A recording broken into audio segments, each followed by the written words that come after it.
வணக்கம் மக்களே, welcome to FDFS with Mohi. Social media open பண்ணாவே பார்த்தீங்கன்னா எல்லாரும் ஒரு படத்தை பார்த்து தேம்பி தேம்பி அழுகுறாங்க. அதுவும் சாதாரணமான அழுகல இல்லை, அப்படியே ஓடிலாம் அழுகுறாங்க, புரண்டு அழுகுறாங்க, அழுதுகிட்டே இருக்கிறாங்க. சரி, இது ஏதோ பார்க்கும்போது ஏதோ பிஆர் ஒர்க்கு தான் போல் அப்படின்ற மாதிரி தான் நாம் நினச்சிருந்தோம். சரி, அது மட்டும் இல்லாமல் பார்த்தீங்கன்னா 4 நாளில் 100 கோடி வாங்கிடுச்சுன்றாங்க. என்னடா பயங்கர ஹைப் கொடுக்குறீங்களே அப்படின்னு போய் பார்த்தா, இந்த படம் சையாரா அப்படின்ற ஒரு படம் வந்து பார்த்திங்கன்னா ஹிந்தியில் ஒரு ரொமான்டிக் ட்ராமா மூவியாக வந்திருக்கு. இந்த படத்துக்கு வந்து இயக்குனர் பார்த்திங்கன்னா மோஹித் சூரி அவர்கள். இதுக்கு முன்னாடி வந்து பார்த்திங்கன்னா ஆஷிக் 2 அண்ட் ஏக் வில்லன் படத்தெல்லாம் இயக்கினார். ஸோ இவரோட படங்கள் எல்லாமே ஏதோ ஒரு வகையில் ஒரு அழுத்தம் கொடுக்கும். முக்கியமாக எல்லாமே லவ் ஸ்டோரி, அதுவும் மியூசிக்கல் லவ் ஸ்டோரியாக தான் இருக்கும். ஸோ அதுவே இந்த படத்துக்கான எதிர்பார்ப்பாக இருந்தது. அது மட்டும் இல்லாமல் டெபியூட்டண்ட்டாக வந்து பார்த்திங்கன்னா அஹான் பாண்டே, அப்புறம் வந்து அனித் பட்டா அப்படின்ற 2 பேர் புதுமுகங்கள். அனித் பட்டா மட்டும் பார்த்திங்கன்னா சீரியல் நடித்து எக்ஸ்பீரியன்ஸ் ஆனவங்க. ஸோ இதுவே இந்த படத்துக்கு ஒரு பெரிய எதிர்பார்ப்பு கொண்டது. அண்ட் இதுக்கு முன்னாடியே வந்து பார்த்திங்கன்னா இந்த படத்துடைய பாட்டெல்லாம் வந்து பார்த்திங்கன்னா சூப்பர் டூப்பர் ஹிட். அந்த பாட்டே வந்து இந்த படத்தை பார்க்கறதுக்கான ஒரு முக்கியமான காரணமாக வந்து கூட சொல்லலாம். ஸோ இந்த படம் உண்மையாகவே அழுது புலம்புற அளவுக்கு ஒரு நல்ல ஒரு காதல் காவியமா அப்படின்றத நம்ம இந்த ரிவ்யூவில் பார்ப்போம். ஸோ ரிவ்யூக்கு போகிறதுக்கு முன்னாடி இந்த ரிவ்யூ ஆனது உங்களுக்கு பிடிச்சிருந்துன்னா மறக்காமல் லைக் பண்ணுங்கள், கமெண்ட் பண்ணுங்கள், ஷேர் பண்ணுங்கள், சேனலை சப்ஸ்கிரைப் பண்ண மறந்துடாதீங்க. வாங்க நாம் ரிவ்யூக்கு போகலாம். சையாரா இந்த படத்தினுடைய கதை சுருக்கம் என்ன அப்படின்னு கேட்டிங்கன்னா, ஹீரோயின் ஓப்பனிங்கில் ரிஜிஸ்டர் ஆஃபீஸில் நிற்கிறாங்க. பையன் வருவான் அப்படின்னு வெயிட் பண்ணுறாங்க. ஆனால் பையன் வந்து பார்த்தீங்கன்னா டிமிக்கு கொடுத்துட்டு அமெரிக்கா கிளம்புறாப்புல, அவங்க வந்து செட்டில் ஆக போகிற அப்படின்னு சொல்லிட்டோன்னே ஹீரோயினுக்கு மயக்கமாயிடுறாங்க. அதுக்கப்புறம் வந்து சீன் பார்த்தீங்கன்னா ஹீரோயின் ஒரே யோசிச்சுட்டு இருக்காங்க. நம்ம ஒரு ஜேர்னலிஸ்ட், நம்ம என்ன தான் பண்ணுறது ஒன்றும் புரியல அப்படின்னு சொல்லிட்டு குழப்பத்தில் பயங்கரமாக இருக்காங்க. அப்போ வந்து பார்த்திங்கன்னா ஹீரோ வந்து கிராஸ் பண்ணி போகிறாரு. ஹீரோ வந்து ஒரு பேண்டில் சிங்கராக இருக்கார். ஸோ ஹீரோயின் வந்து பார்த்திங்கன்னா ஜேர்னலிஸ்ட், அது மட்டும் இல்லாமல் கவிதை வடிவில் நிறைய பாடல்கள்லாம் எழுதுவாங்க. ஸோ இவங்க 2 பேரும் பார்த்திங்கன்னா ஒரு சுச்சுவேஷனில் வந்து மீட் பண்ணிக்கிறாங்க. அப்போ வந்து பார்த்திங்கன்னா இவங்க பாட்டு எழுத, அவர் பாட்டு பாட அப்படின்னு சொல்லிட்டு அவங்களுக்குள்ள ஒரு ஃப்ரெண்ட்ஷிப் உருவாகுது. ஃப்ரெண்ட்ஷிப் அப்படியே காதலாக மலருது. காதல் வந்து பார்த்திங்கன்னா ஒரு கட்டத்தில் ஒரு பெரிய பிரச்சனையில் மாடுது. ஸோ கடைசியில் அந்த காதல் ஜெயிச்சுதா இல்லையா அப்படின்ற கதையை நோக்கி தான் இந்த படம் நகரப்படுது.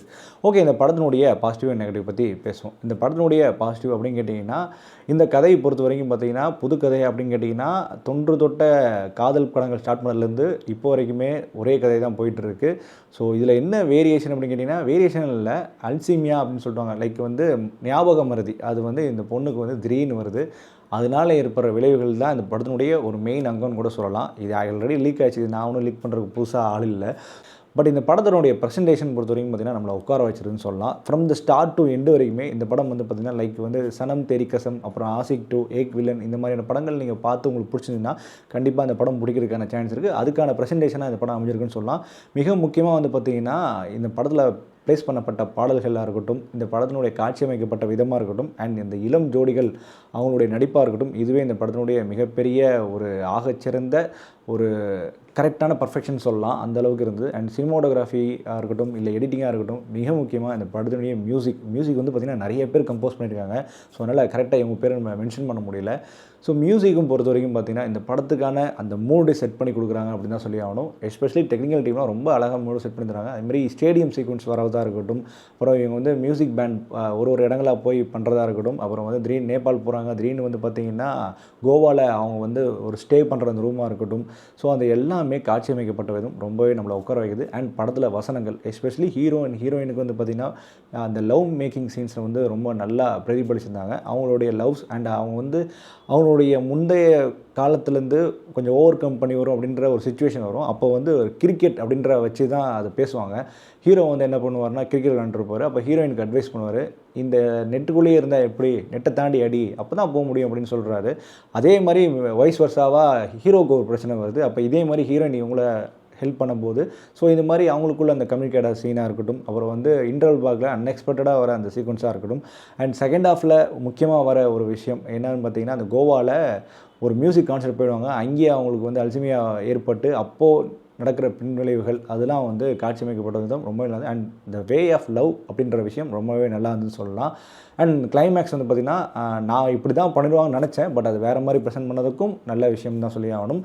அண்ட் மோரோவர் நடிக்கப்பட்ட அஹான் பாண்டே அண்ட் அனித் பட்டா, இவங்க 2 பேருமே ரொம்ப ஃப்ரெஷ் அப்படின்ற ஃபீலே கொடுக்காம நல்ல ஒரு நடிப்பு கொடுத்துருந்தாங்க. அஹான் பாண்டே வந்து பார்த்திங்கன்னா அப்பப்போ அர்ஜுன் ரெட்டி வெளியே வந்துட்டு போகிறாப்புல, அது மட்டும் கொஞ்சம் அடக்கி ஆள் தான் நல்லாயிருக்கும்னு நினைக்கிறேன். ஏன்னா அர்ஜுன் ரெட்டியோட ரிசம்பிள்ஸ் நிறையா அந்த படத்தில் இருக்குது.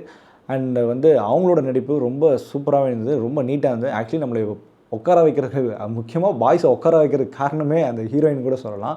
அவங்களோட வே ஆஃப் லுக்காக இருக்கட்டும், அவங்க வே ஆஃப் நடிப்பாக இருக்கட்டும், அவங்க பண்ணுற சில சின்ன சின்ன சேஷ்டைகளாக இருக்கட்டும் நம்மளை அட்ராக்ட் பண்ணுது. அண்ட் இதை தாண்டி மற்ற சப்போர்ட்டிங் ஆக்டர்ஸ் எல்லாமே நல்லா நடிச்சிட்டாங்க. அதாவது பேண்டிங் மியூசிக் பேண்டில் இருக்கிற ஃப்ரெண்ட்ஸாக இருக்கட்டும், அப்புறம் வந்து ஒரு ஸ்பான்சர் ஓனர்னு சொல்லிட்டு ஒரு இரிட்டேட்டிங் கேரக்டர் வருவார், அவராக இருக்கட்டும், எல்லாருமே நல்லா நடிச்சிருந்தாங்க. படத்தினுடைய பிரச்சனை இல்லை. இது ஏன் ஹைப் கொடுத்தேன் அப்படின்னு பார்க்கும்போது பார்த்தீங்கன்னா, இது ஹைப் கொடுக்குற அளவுக்கு ஒர்த்தா கேட்டிங்கன்னா எனக்கு அப்படி ஃபீல் ஆகலை. ஏன்னா பார்த்து பழகின படம் தான். அதேமாதிரி காலத்தால் அழியாத காவிய படமா அப்படின்னு கேட்டிங்கன்னா அப்படிலாம் சொல்லவே முடியாது. ஏன்னா இதை விட தி பெஸ்ட்டு மூவிஸ்லாம் வந்திருக்கு. தமிழ்லேயே எடுத்துக்கிட்டிங்கன்னா நிறைய படங்கள்லாம் வந்திருக்கு. எனக்கு இந்த படம் பார்க்கும்போது எனக்கு ஆட்டோமேட்டிக்காக அந்த அமரகாவியம் சொல்லிட்டு ஒரு படம் மைண்டில் வருது. அது எனக்கு இப்போ வரைக்கும் ரிஜிஸ்டர் ஆகிருக்கு. அந்தளவுக்கு இந்த படம் வந்து ஒரு பயங்கரமான இம்பேக்ட் கொடுத்தது. அப்புறம் காதல் படமாக இருக்கட்டும், அதுக்கப்புறம் வந்து பார்த்திங்கன்னா மூன்றாம் பிறையாக இருக்கட்டும். ஸோ எல்லா காலகட்டத்திலும் ஒரு படம் வருது. ஸோ இந்த காலகட்டத்துக்கு இந்த படமாக கூட கன்சிடர் பண்ணால் கூட இது ஆல்ரெடி சொன்ன மாதிரி தான் இருக்குது. ஏன்னா இந்த படம் வந்து பார்த்திங்கன்னா சொல்லாமல் ஒரு படத்தை சொல்லியிருக்காங்க. லைக் வந்து எ மொமெண்ட் டு ரிமெம்பர் அப்படின்னு 2004 ஒரு கொரியன் படம் நினைக்கிறேன். அந்த படத்தினுடைய டூ க்ளோஸ் படமாக தான் இந்த படம் வந்திருக்கு. ஏன்னா அந்த படத்தோட சினாப்சிஸும் சரி, இந்த படத்தோட சினாப்சிஸும் சரி, ரெண்டுமே சேம் தான். ஸோ அதுவே இந்த படத்தினுடைய பிரச்சனையாக அமையுது.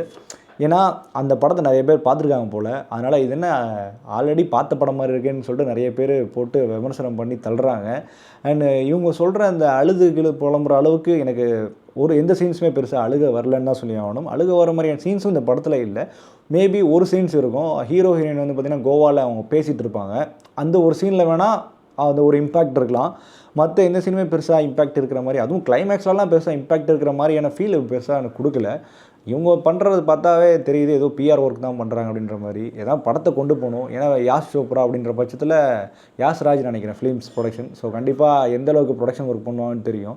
ஸோ அதுதான் இந்த படத்தில் எனக்கு வெட்ட வெளிச்சமாக தெரிஞ்சது. லவ் அப்படின்ற சொல்கிற விஷயம் வந்து கொஞ்சம் கரெக்டாக சொல்லலையோன்னு சொல்ல தோணுது. ஏன்னா அவங்க லவ் அப்படின்ற சொல்கிறத செக்ஷுவலாக தான் ஆரம்பித்து அதை லவ்னு சொல்கிறாங்க. அது வந்து கேட்டால் செஞ்சு இன்ஜின்வாங்க. அது ஏற்றுக்க முடியாத மாதிரி இருக்குது. இதே மாதிரி தான் ஆஷிக் 2லையும் ஒரு சீக்வன்ஸ் வரும். ஸோ அது எனக்கு ஏற்றுக்க முடியல. அண்ட் வந்து பார்த்திங்கன்னா எதுக்கு இந்த பொண்ணுங்கள்லாம் போய் ரெக்கட் பாய்ஸ்கிட்டேயே விழுறாங்கன்னு தெரியல. அவன் தான் இப்படி கேரக்டர்னு தெரியும். அப்படி தெரிஞ்சே போய் விழுந்து அப்புறம் வந்து திட்டு வாங்குறது, அடி வாங்குறதுன்னு. அதாவது வெளியே மட்டும் தான் ரெக்கட் பாய்ஸாக உள்ள சாக்லேட் பாய்ஸ் அப்படின்ற மாதிரி காட்டுறாங்க. அதெல்லாம் ஏற்றுக்கவே முடியல. அண்ட் படத்தில் வந்து ஆஷிக் 2 படத்தினுடைய வாடகை ரொம்பவே அடிக்குது. ஆஷிக் 2, அர்ஜுன் ரெட்டி இந்த 2 பேரோட ஸ்கிரிப்டையும் ChatGPTயில் முக்கிய எடுத்தால் என்ன வருமோ அதுதான் இந்த சையாரா படத்தினுடைய அவுட்டுன்னு நான் நினைக்கிறேன். அந்த மாதிரி தான் அந்த ஸ்கிரிப்ட் ஃபீல் இருந்தது. நான் சொல்கிறேன் இந்த அர்ஜுன் ரெட்டி, அப்புறம் ஆஷிக் 2, இந்த ஏக் வீலர், இந்த படம்லாம் பார்த்தீங்கன்னா இந்த படம் அப்பாற்பட்டதா அப்படின்னு கேட்டிங்கன்னா அப்பாற்பட்டதில்லை. அதே வகுப்பில் வர படம் தான், தவிர்த்து ஸ்பெஷல் ட்ரீட்மெண்ட் படமெல்லாம் எனக்கு பெருசாக தெரியல. ஸோ மொத்தத்தில் இந்த படத்தை பார்க்கலாமா வேணாமா அப்படின்னு கேட்டிங்கன்னா என்னை பொறுத்த வரைக்கும் ஒரு டீசெண்டான வாட்ச், அதில் எந்த ஒரு டவுட்டுமே இல்லை.